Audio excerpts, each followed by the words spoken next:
Welcome to Study Loop. Okay, this problem is a little bit more involved, but if we step through it a bit at a time, we'll be able to make sense of it. So we're given a reaction that is shown at the top here. 2NO plus 2H2 is in equilibrium with N2 and 2H2O. We're also given starting concentrations of the species. We have 0.1 molar of NO, 0.05 molar of H2, and 0.1 molar of water. The N2 is not given, so it starts at 0 molar. The other piece of information we're given is the final concentration of NO, which is its equilibrium concentration in an ice table. I've written all of the starting concentrations in the I row for initial condition.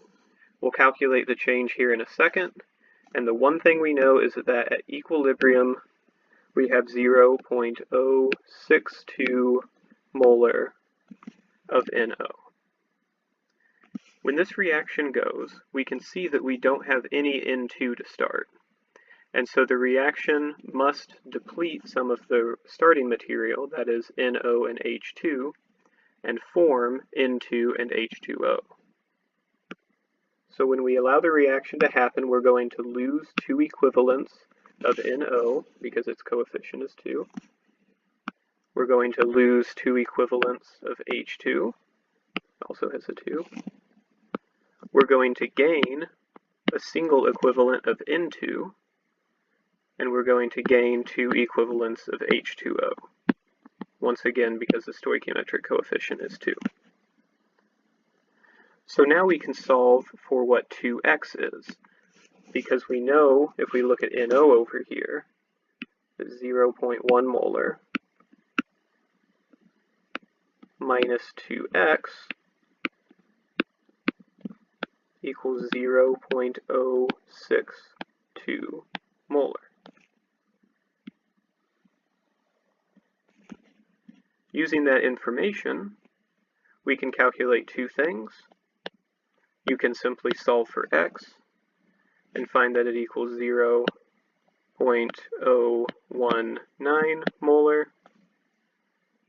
And then likewise, you can solve for 2x and say that's 0.038 molar.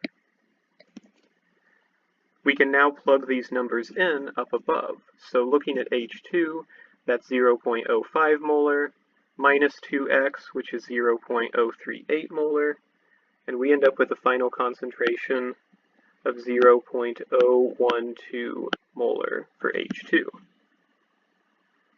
For N2, we simply gain x, and we had nothing to start with, so we plug in x down here and get 0.019 molar for N2.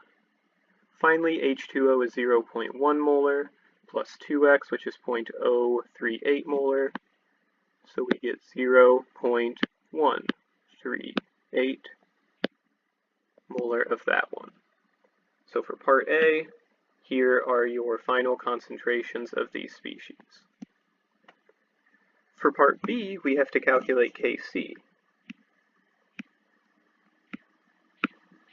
Kc is products over reactants raised to their powers, so this is going to be N2 times H2O squared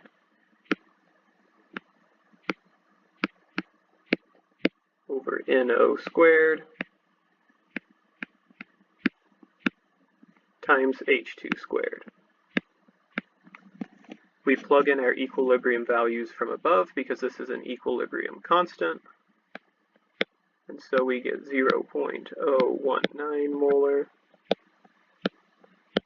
times 0.138 molar squared divided by 0.062 molar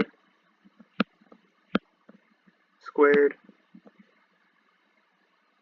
times 0.012 molar squared. And if you do that math, you get approximately 650